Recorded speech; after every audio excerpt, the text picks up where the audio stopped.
Here's the thing, though, is that in Western countries, marriage is an L for men. True.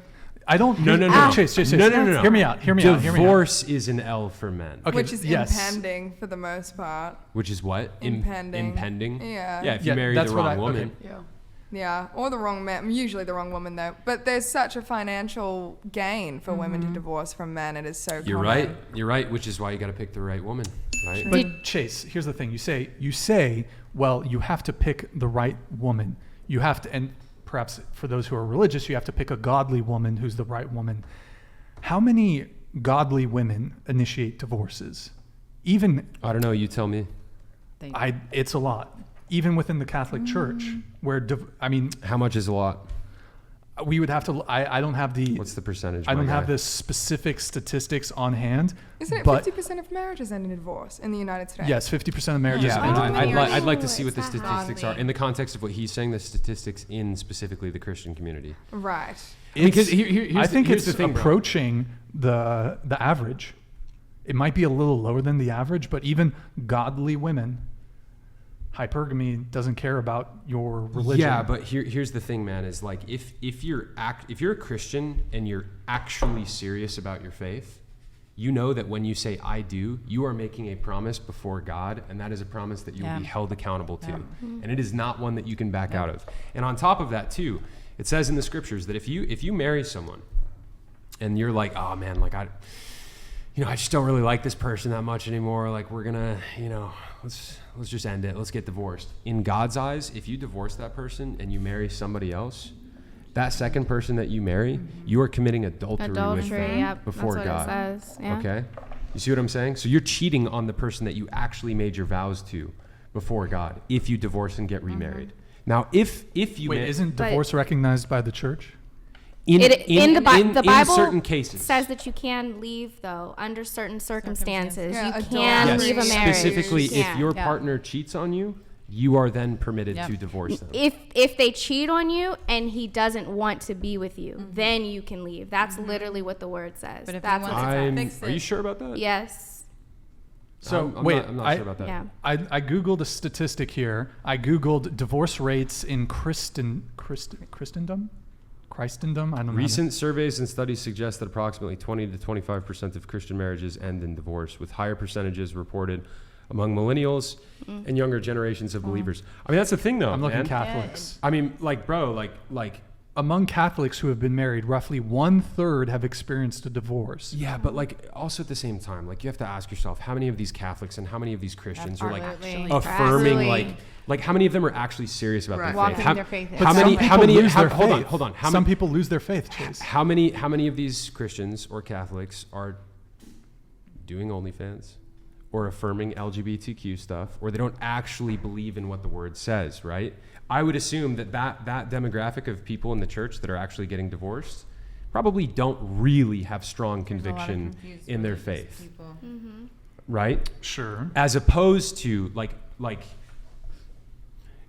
I talked to women about this, and like some of them, like you just know that they actually take marriage seriously, and like they are like, yes, if we're getting married, that's It's a it. commitment. You are not getting rid of me for life. Doesn't matter if you end up in a freaking wheelchair or whatever. Like there are people with those convictions, and I think if you're somebody looking for marriage, you want to find somebody who actually has those convictions. And most people don't. Most people are like, they're like, yeah, we'll get married, like as long as it's fun, and we still like each No other. one has the hard conversations, those conversations. What the long-term conversations, it's like, oh, I'm interested in you, and yeah, we have maybe this in common, but what happens when things get tough? What happens when things go south? Like, how are you going to communicate to me, and how are we going to fix it? What are our options? And mostly the communication portion of it, because people just say, this is hard, I'm done. Yeah, nobody They wants to throw do their the work. hands up. They Nobody don't want wants to do the the work to keep it. I mean, even pious religious people stray from their faith. I mean, and we have it here that says that, we got different numbers for the Christian versus Catholic. It does seem to be the case that those who are religious, the divorce rate amongst the religious is lower than the general population. However, these are not good numbers. And so for most men, no, they're not. marriage, and here's the thing. We like, live in the most subverted time in history. Morality is at an all-time low. They're bad numbers. No, it's bad. But as a guy, you see if the divorce rate is 50%, and you say, well, you have to find a really good woman. I mean, these men who are getting married aren't like, probably, do you think going in when they're getting married to these women, maybe I'm underestimating the stupidity of people getting married, but do you think that they're actually thinking, I'm probably going to get divorced from this person? No. They're probably going in. I don't think anybody who gets Marriage. divorced went into it thinking, yeah, I'm probably going to get divorced from this person. But I think a lot of people, this is the thing, man. This is why I talk so often about not having sex before marriage, bro. Like if you can freaking date somebody for like a year or 2 years and you guys still like each other to the point where you want to get married without having sex after several years, bro, like It's you intense. you know that there's a really good chance that relationship is work. going to be successful. I because literally tell my little sister that. Like, I was trying to tell her, like, just wait, like, 'cause they're younger. So I'm like, you will, if someone wants to marry you just off of your personality, like never touching your body before, that person really loves you. Like, yes.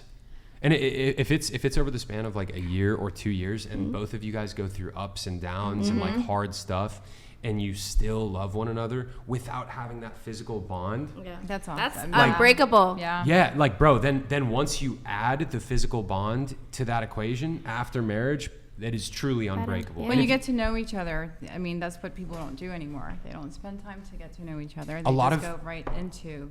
a lot of people they rush right into sex and then they've got And like there's nothing else. those super intense hormones that are flowing that make you fall in love with the other person, and that's what the love is based off. But like I tell my friends, like I've met like 5 dudes at my gym here who are all divorced, and I ask them about their marriages and they're like, I'm like, you know, they tell me they're divorced, they tell me they got into their 40s and they realize like, yeah, you know, the physical attraction, it just kind of went away. And I say, were you guys having premarital sex beforehand? And they were like, yeah. And it's like they fell in love with these chicks because they were having sex with them. And then once the physical attraction wore off, they realized that there wasn't much there anymore. And I think that's the mistake that a lot of people make, which is why it's part of the reason why divorce no stats are foundation. so high. Okay, so you're right that the more premarital sexual partners you've had, there's a whole slew of potential issues that arise Not from just that. premarital sexual partners, but just premarital sex in general is going to increase the chance that somebody gets Well, divorced. I'm sort of putting With that both person. together, but Okay. so, and they've done studies on this, so I don't disagree with you there that if you have sex before marriage or have premarital sexual partners, the more premarital sexual partners you've had, the greater likelihood of reporting relationship and then marriage dissatisfaction, greater likelihood of divorce, greater likelihood of infidelity, so harder time pair bonding. All this stuff makes sense. But to kind of bring it back to my whole thing with marriage, you have to, also I don't have an issue with marriage from a religious point of view. Like, that's fine. However, when you have the United States government involved and you That's where it have starts to get weird. you have the court biases No fault against, divorces, like she was saying. Yeah, it's just Women like, can just can just wake up one day and decide, you know what, I don't want to be married to this guy Take anymore. half of Yeah, I'm going to everything. take like 50 to 70% of everything and that the he's worth kids and just leave. yeah. Yep. And divorce courts on top of that are stacked super heavily in favor of women in terms there's of what major In bias. everything. Yeah. There's major bias in the Huge court bias. system against Yep. men. Yep. So, and most negative outcomes from divorce impact men. Yep. So as a man, I have to look at that and be like, I'm looking at the calculus and it's just, I'm doing the, I mean, if you don't want to have kids, I'm doing the calculus. if you don't want to have kids and like you don't want, Hi to there. like, do you want to have kids? I'm on the fence a little bit. Yeah. I'm on the fence. Yeah. So like, I if can have kids without being married though. Yeah. you could. You could save that money, the extra money that you saved. You're talking about The baby, the like ceremony? that too. We're going to Vegas, baby. I don't know what. Or Elvis is gonna- Bali, Indonesia. That's really cheap. over Elvis there. is going to marry us. Okay. So like you could save that money that you saved, and usually people would have that money to go towards a baby, but you could still be married, but not have kids. But you can use that money to travel with your significant other. So I'm with you. It could still be I'm like with you. a date. Keep talking. It could still What be you like got? It could still be a date, and it's still Oh my God. spontaneous. Alvinson donated $200. Chase, from Pew Research, Christians hold a 70% divorce rate over non-Christians. From the Institute for Family Studies, premarital intercourse reduces marital quality for just women. Can we pull that up, Jamie? Reduces marital quality for Eric, just can you take it? women. Try to find The Pew Research 70% divorce rate for wait. Never just something. So he's saying Christians have a 70% divorce rate. I'm calling cap on that, bro. Yeah. We I just pulled don't. up statistics a second ago that said that it's a 20 to 25% divorce Yeah. rate. Well, that was for just And a nothing is Google one. just Wait, Pew Research. Hold on. I think I might have it here, but Eric, go ahead and pull it up. Well, Chase is also talking about real Christians in good marriages, not just like nominally Christian people who are marrying the wrong person. Truly, Yeah. like somebody that believes in Yeah. God, and when they took their vows, I mean, they owned. They're loyal to their vows, so Yes. they're not gonna walk away. Yes. They're gonna try Word. everything. Yeah, I would just say, Brian, for somebody in your situation, I mean, it's like I could understand why you look at it and you're like, what's the point? Like, you don't really want kids that bad. You don't really care about like. But where does kids enter into the marriage? Like, what is the benefit of getting married Well, do in you the see- context of having Family. kids? Do you see the Kids benefit? thrive in a two-parent Yes. household. Yeah, do you see the Well, benefit of a two-parent no, but household? That's different though. You can Be a be two-parent household partnered without with being somebody and not be married. I think there's more of a commitment and there's more on the line when What you if are I'm married. just as fully committed to Well, then this Then why person? not get married? that's great. Well, because some people, are you religious? Well, I have a private relationship. He is a man of God.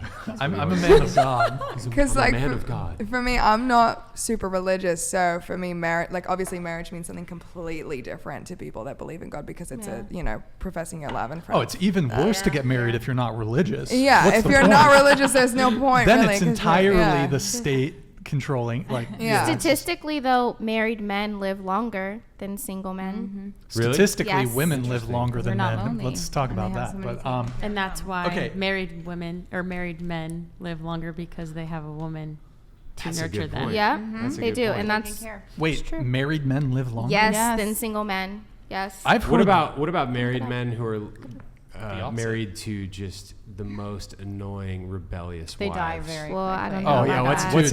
How early do But they die? they a end I bad have no idea. a bad wife. What's that Bible verse we've talked about before? It's It's better to live on the corner of a roof than with a quarrelsome wife. Or Oh, There's another yes. one. or it's better Like to a live in a desert? desert Yeah. than with a quarrelsome wife, which is facts. Can anyone get us the what's it called, the verse? the verses for that? Somebody in Anybody? the audience probably Chat, can you guys find us the verses for that one?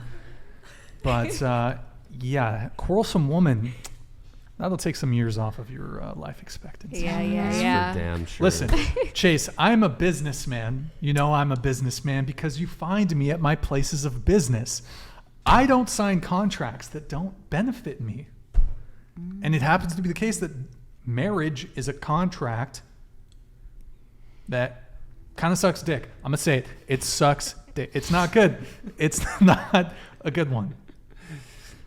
So then what if if you're looking at it in terms of a business standpoint, you can get married, sign a contract, and then sign a prenup so that there's no way that she can come after your money or she can do anything in terms of like financial, but you're still giving that commitment if you're looking at it in terms of business. Prenups can be disputed, then the lawyers get involved, then the court case proceeds, then the lawyers are billing you $300 an hour, and that's 5 figures a month, and then But if you're and then there's the court fees, and I then think you're thinking, somebody. and you're- then you have to pay for if she's not making money, you have to pay for her lawyer too. Oops. So Alvin Sam said Pew Research, divorced or separated adults, 74% divorce rate for Christians. Thanks, Rolo Tomas. Yo, Alvin, you could be right. And I'm not disputing that Pew Research published that, but like Eric, scroll down. I would like to know why there's a disparity between that up, research and Back other up. research. This is Right. non-Christian. Scroll down. 5%. No, little that's bit. Oh, Right there. oh, shit. even. Yeah, like that's the thing. Like I'd like to know why there's a difference between that research and the other research that we pulled up a minute ago. 74% Catholic. Wait, And dude, it religious just composition.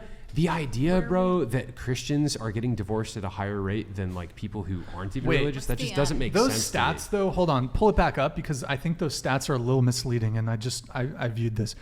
Religious composition of divorced or separated adults. What is the percentage of people who are Christian in this country? Because it's not looking at. Exactly. I don't think it's looking at. Like it's like 60% or something like that. This is basically saying. Wait, hold on. I'm trying to think. Yeah, so they're not. I'm trying to parse They're not this. controlling, is what you're saying. Like they're not looking at. controlled. What you're saying they might be doing, which might be true, is they might be looking at the total amount of adults divorced in What's the America, end? and this is the percentage of it. But the reality is that the majority of people in America are Christians. So you're going to have a statistical overrepresentation. It's not 74% of Christians are getting divorced. It's of the people who have been divorced, 74% of them are Christians, but that doesn't mean that they're the So ones that are. this isn't even proving the point that they were trying to make. You just debunked. But then Sorry, also back fake to what news. you're saying, are they just saying like I can say that my religion is Christian, but I don't practice often. You know what I mean? So would I I'm not getting divorced. That's not an option. But would I fall under that category or would I fall under not? So you have to think like, I mean, if how, you just say you're Christian, you And a fall lot under of that people category. just do that. that's what I'm saying. anyways. Like They're how many I'm a people are Christian, actually practicing? and then they don't really follow. Just for the sake of time, we do have to move on here. We're gonna get we gotta get through a few more super chats. Eric, pull up the Twitch really Let's get quick. into